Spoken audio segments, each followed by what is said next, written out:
If you want to use QuickShare in order to transfer files on a Realme GT 8 Pro, you have two main ways to do so. The first method is to simply go to the control center, and then in here you can somewhere probably find the QuickShare option, so you can tap on it in order to open the QuickShare menu.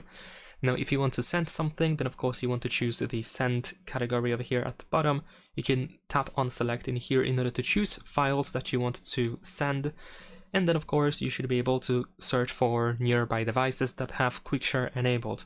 If your phone finds that device, then you can select it, and of course you can start sending files.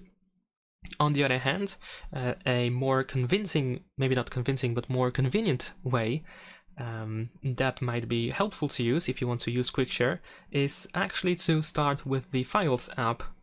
So this is of course the file manager that we have on this phone, and one of the two main apps actually.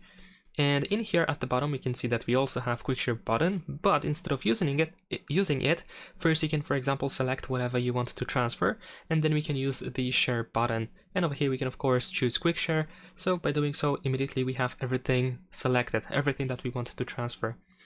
And also let's check out My Files. This is of course the Realme's file manager, and in here you should be able to do pretty much the same thing. So let's say I'm gonna select example files, we're gonna use share at the bottom, and in here we can also use QuickShare, so both file managers work just fine. You can choose whichever you want to actually.